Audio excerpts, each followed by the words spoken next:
After I published the 5-year overview of my van build, one of the questions that came up in the comments was whether I could go in depth on really those first 4 versions of the van. What worked, what didn't work, what stayed through until version 5 where it is today, and what did I have to discard and learn from. When I bought the van in 2020, I traded in my Ford F-150, and so I went from a pickup to a cargo van. And I found that for a period of time, having the cargo van was incredibly useful. Being able to move more items, having more volume, having it covered, it was very useful. I'd initially planned to have the interior of the van be very modular. That's one of the reasons why I went with the RRE Smart Floor, was that being able to bolt things to the L-track was very compelling. Primary reason I chose the RRE Smart Floor was because it was crash test rated. So when I added the chairs for my daughters, I knew that not only was it insurable, that it was also one of the safest options on the market. I know that there's a lot of DIY approaches to adding in a second row of seats, and I just wasn't comfortable with trying to do a personal best DIY approach. I really wanted something that had been tested. So going with the RRE Smart Floor provided that peace of mind that I was going with a safe option, and then 2, being able to have that modular approach of being able to bolt things down. So I had an image in my mind that everything in the interior of the van was going to be made primarily out of 80/20 extruded aluminum, and that I would be able to pull everything out of the van, turn it back into cargo mode, and then plug it back in for camper van mode. And that was really useful for the first year or so. We had some big projects that required moving large amounts of material. And so having a cargo van was very useful. The design that I had in my mind was 2 opposing benches with a centerpiece, and it could convert from double bench table mode, dining table mode, into bed mode. That's before it really started getting built out as a full camper van. It was more of a mobile tent at that time. Having the table mode was fun. We got to, especially when a lot of restaurants were only doing takeout, we would drive in, grab our takeout, and then dine in the van. And I've got some really positive memories. When we started doing longer excursions, we found that that opposing bench system just didn't make any sense. We would convert it into bed mode, and then after a long day of driving or a long day of activities, we really had no desire to move it into table mode, and so we would just eat in our seats. To complicate things, we found that all of our duffel bags and toiletries were in those benches, and so when we stopped, we would have to tear apart the bed, sheets, comforter, pillows, mattress, and that's one of the reasons why the mattress is split into 4 pieces. Originally, it was supposed to be a bottom seat and a backrest for each bench. We'd have to tear all that apart in order to reach both benches, which meant that, on a 3 or 4 day road trip, that was really annoying. Late in 21, we did a trip out to Disney. We got to camp out at Fort Wilderness, which was an absolute blast. But because everything was in the benches and because the benches were so low, the van was just a mess. There was really no organization because everything was stowed away and we'd have to tear apart the bed to get to it. So after that trip, I made the decision to use the 80/20 extruded aluminum pieces and to pivot them, make the bed space taller, and create what's typically known as a garage underneath the bed, and to do away with the 2 opposing benches. And that was a big improvement. It was bittersweet to have found a solution that worked better, but also to have to discard what I thought was a very cool setup. It looked really nice. And in concept, it sounded really cool because it was so modular, but it just didn't make sense.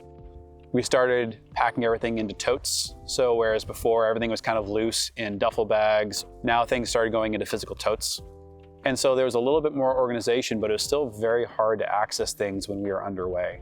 I remember we camped out at Big Bend National Park in Texas, and we had to pull multiple of the Husky style totes out of the van, kind of layer them around and stack them around our campsite in order to get things out. And so around that time, I started designing an idea for a bed box. And so there'd be a centralized box, And then underneath would be 2 drawers. On the driver's side would be all storage, so activity gear that we didn't need regular access to.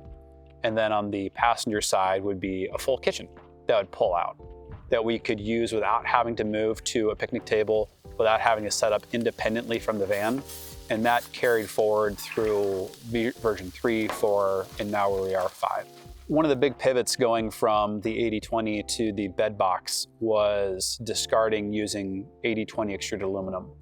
And I know that a lot of builders have a lot of success with using 80/20, but at that point I realized that pivoting to plywood was just so much more accessible for where I am, for the tools that I have, and not having to chase aluminum shavings of cutting aluminum in the driveway and having to drill aluminum. And if I made a mistake, I could just go grab another sheet of plywood or use some scrap plywood that I had on hand. Whereas I felt like the extruded aluminum was much less forgiving for any mistakes. And really tearing apart that V1 plan that I had was very freeing. Whereas, when I built that V1 system, I felt very committed to it. I had put a lot of time and I'd put a lot of energy into it, and it looked really cool. My wife applied a full compass star decal to the kitchen table. I really liked the aesthetic, but with the concept that it didn't serve us, and being able to iterate onto the next version, again, was very freeing. Sleeping in the van was a huge priority for us. It really didn't make sense to me to build out a camper van if it wasn't going to be comfortable for wherever we camped, because that was the big idea, was replacing, to the best of our ability, staying in hotels, getting Airbnbs, and really making the van our own little mobile cabin. One of the best purchases that we made in the van, and still being used today, is a custom-sized layered mattress. We went back to Mattress Insider for the mattress for the pop top as well, for my daughters. And it's made a world of difference, where we sleep better in the van than we do in any hotel or any Airbnb. Initially for my daughters, when we got the van, my youngest was a toddler, and so she just co-slept in the back bed with us, despite being a little ninja star baby and getting a tiny foot in my face at 2 o'clock in the morning. And then my eldest at that time, she was young enough where we had this drop-down cot that I'd secured to the L-track beams that I had installed in the ceiling. And so her cot would pull down when we'd camp out. And that was a really cool setup, but also did not make sense as she got bigger. So the next iteration for my kids was to do the cab bunk, which is a system that you swivel around the 2 front seats, and it creates 2 bunks, 2 cots, two bunk cots, one high, one low. And that was comfortable enough for the kids, but again, took a fair bit of setup. So you have to factor it into your plans and how you're gonna be camping. But we made the decision for 2 main reasons to get a pop top installed. One, to give the kids their own dedicated bed space, where we can, when we do park and we do make camp, they have a space that they can retreat to and feel like they have their own area. But also for me, I can now pull that platform up and out of the way, click it out of the way, and now I've got a place to stand. And one of the things that we enjoy doing the most is going skiing during winter. That's one of the main reasons why we got the van, is to make our own little mobile chalet.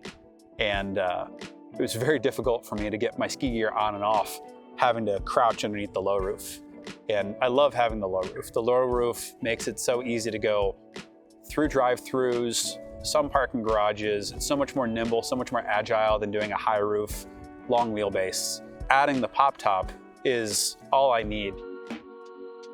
With the first version, I had picked up a 12-volt fridge and hooked it up to a Jackery battery, thinking that I could charge the Jackery battery off the cigarette lighter in the van, and it just didn't work well, where the battery just didn't keep enough charge, and on multiple occasions would have to just toss food that had spoiled. So the fridge went from that smaller Jackery battery into a larger capacity EcoFlow battery, which, pro tip, I bought off REI and got all the dividends from. That helped the next year when we got new mountain bikes. Big fan of REI. All right, I'm too cold. I gotta find a different setup. The final piece of the puzzle that really changed from version 1 all the way through to today was climate control. When we brought the van to Adrenaline Vans, they also installed a S-Bar D2 heater underneath the front passenger seat. And that was a game changer. It meant that we could shut the engine off and have consistent heat. And so from the get-go, I'm very thankful that in talking with Tim from Adrenaline Vans, that was one of the first things that we did, because it's been incredibly helpful.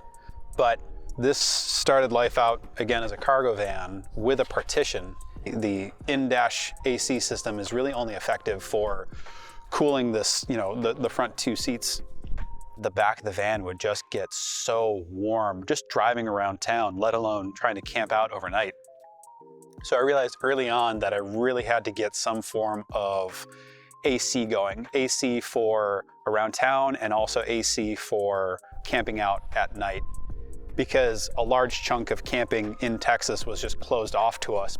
But that AC system is also one of the most complex puzzles that I had to solve in how do I plug this into the van in such a way that it doesn't interfere with other elements, take up the wrong space, drain improperly, and then how do I power this thing? And so marrying up how I built the AC system, which really didn't come to fruition until V4 of the van build, and plugging it into the power system, which was really part of V5. The battery bank, the 4 206 amp hour batteries, lithium batteries that I have in here, that is one of the culminating pieces that we have here with V5. Finally, with V5, I realized that I didn't want to go with straight plywood. Painting everything, putting on the upholstery really made a significant difference in how the interior felt. It does feel done, even though the van probably will never be done, and I'll probably keep tinkering with it for, as long as I have it. It finally felt done. That's where we have the van today. And so in the next video, I'm gonna walk through all of the design elements, including the performance components that I've picked up from Shadowmark and from Van Compass. And so if you are thinking about doing a DIY camper van, or if you're in the midst of it and you're trying to think of what changes you need to make, hopefully you found this helpful. So really appreciate your time and attention. Thank you for tuning in. Please subscribe to the channel, give this video a like, and I'll see you in the next video.